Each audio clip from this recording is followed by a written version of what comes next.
अंबानी पर देश का सबसे बड़ा बैंक एसबीआई बड़ी गाज गिराने जा रहा है। रिलायंस कम्युनिकेशन पर लगातार कोई ना कोई मुसीबत बनी रहती है। हालिया मामला इसके लोन अकाउंट से जुड़ा हुआ है, जिसे एसबीआई ने फ्रॉड घोषित कर दिया है। कंपनी ने स्टॉक एक्सचेंज को सूचित किया है कि भारतीय स्टेट बैंक ने उसके लोन अकाउंट को फ्रॉड करार दिया है। इसके साथ ही बैंक ने आरबीआई को भी इस मामले की जानकारी देने की बात कही है। एसबीआई के इस फैसले से अनिल अंबानी के लिए भविष्य में भी मुसीबतें खड़ी हो सकती हैं। एसबीआई के इस बड़े कदम से रिलायंस कम्युनिकेशन के भविष्य में क्या असर पड़ेगा, निवेशकों पर एसबीआई का एक कदम क्या असर डालेगा, आइए इन सभी पहलुओं के बारे में आपको इस वीडियो में बताने की कोशिश करते हैं। नमस्कार, मैं हूं गुंजन मित्तल और आप देख रहे हैं मनी 9। दरअसल अनिल अंबानी की कंपनी को 23 जून 2025 को एसबीआई की तरफ से एक पत्र जारी किया गया है, जो आरकॉम को 30 जून 2025 को मिला है। इस पत्र में बैंक की तरफ से कहा गया है कि वह आरकॉम का लोन अकाउंट फ्रॉड घोषित करने का फैसला कर रहा है। बताया गया है कि एसबीआई की फ्रॉड आइडेंटिफिकेशन कमेटी ने आरकॉम का लोन अकाउंट फ्रॉड घोषित करने का फैसला लिया है, क्योंकि बैंक ने पाया कि कंपनी ने लोन टर्म्स और अकाउंट कंडक्ट के नियमों का पालन नहीं किया है।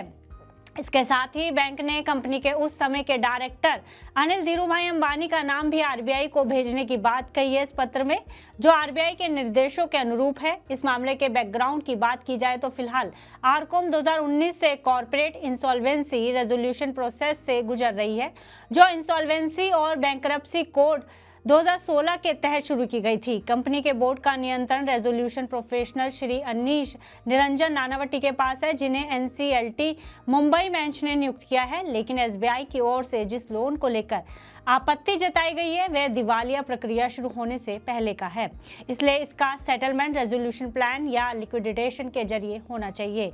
एसबीआई का कहना है कि इसे लेकर कंपनी की तरफ से शो कॉज नोटिस का जो जवाब मिला है, वो भी बैंक के लिए संतोषजनक नहीं पाया गया है, जिसके बाद ही फ्रॉड कमेटी ने तय किया कि बैंक अब आरबीआई की गाइडलाइंस के अनुसार ये कार्रवाई करेगा।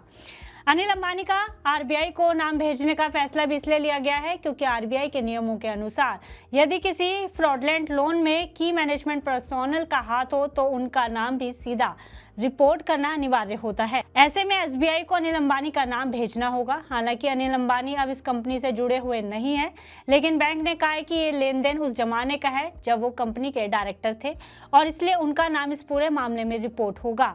इस पूरे मामले पर आरकॉम का कहना है कि इस पूरे घटनाक्रम का उसकी मौजूदा वित्तीय स्थिति पर कोई सीधा असर नहीं पड़ेगा। कंपनी ने यह भी कहा है कि वह इस मामले में कानूनी सलाह ले रही है और आगे की कार्रवाई उसी के अनुसार की जाएगी। लेकिन आपको बता दें कि पहली बार नहीं है जब किसी बैंक ने रिलायंस कम्युनिकेशन के लोन को फ्रॉड बताने की कोशिश की हो। इससे पहले नवंबर 2024 में कैनरा बैंक ने भी ऐसा ही कदम उठाया था, लेकिन फरवरी 2025 में बॉम्बे हाई कोर्ट ने कैनरा बैंक की इस कार्रवाई पर रोक लगा दी थी। कोर्ट ने कहा है कि बैंक ने कंपनी को ठीक से अपनी बात रखने का मौका नहीं दिया, जो कि आरबीआई के नियमों के अनुसार जरूरी है। वहीं रिलायंस कम्युनिकेशन के निवेशकों की बात की जाए तो उनके लिए ये खबर अच्छी नहीं रही, क्योंकि रिलायंस कम्युनिकेशन का ट्रेडिंग विंडो अभी बंद है। बंद होने तक इसका भाव 1.61 रुपए था। वहीं एक साल में शेयर 13% तक टूट चुका है। साल 2008 में शेयर का भाव 840 रुपए के भी पार था, जिसके बाद इस शेयर को भयंकर गिरावट का दबाव देखने को मिला। एसबीआई की इस ताजा कार्रवाई से निवेशकों में कंपनी को लेकर और संदेह बढ़ गया है, लेकिन कंपनी और बैंक दोनों अभी किसी प्रकार की तेजी से कार्रवाई की ओर नहीं बढ़ रहे हैं। लेकिन एसबीआई की रिपोर्ट करने के 7 दिनों के अंदर आरबीआई से नोटिस करेगा। यदि फ्रॉड राशि 1 करोड़ से ऊपर होती है तो सीबीआई रिपोर्ट भेजनी होगी। वहीं कानूनी लड़ाई के लिए आरकॉम की लीगल टीम अब अगली चुनौती तय करेगी। हालांकि आईबीसी के अंतर्गत आरकॉम फिलहाल सुरक्षित है, लेकिन अनिल अंबानी के नाम की रिपोर्टिंग से उनका भविष्य भी प्रभावित हो सकता है। हाल ही में कंपनी को कई नए प्रोजेक्ट्स मिले हैं जिन पर इस कार्रवाई का असर हो सकता है। फिलहाल इस खबर में इतना ही। आप बिजनेस से जुड़ी अन्य खबरों के लिए देखते रहिए मनी 9। मनी 9 लाया है membership programme money 9 prime.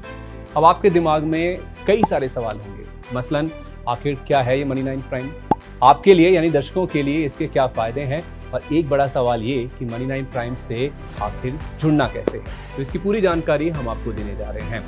Money 9 prime में 3 प्लान होंगे, इकोनॉमी, स्टैंडर्ड और वीआईपी। तो फटाफट ज्वाइन कीजिए YouTube पर मनी 9 प्राइम। ज्वाइन करने के लिए मनी 9 के YouTube पेज पर जाइए। होम पेज पर मिलेगा ज्वाइन बटन, इसे क्लिक करें, अपनी पसंद का प्लान चुनें और बस हो गया, अब आप रहेंगे सबसे आगे।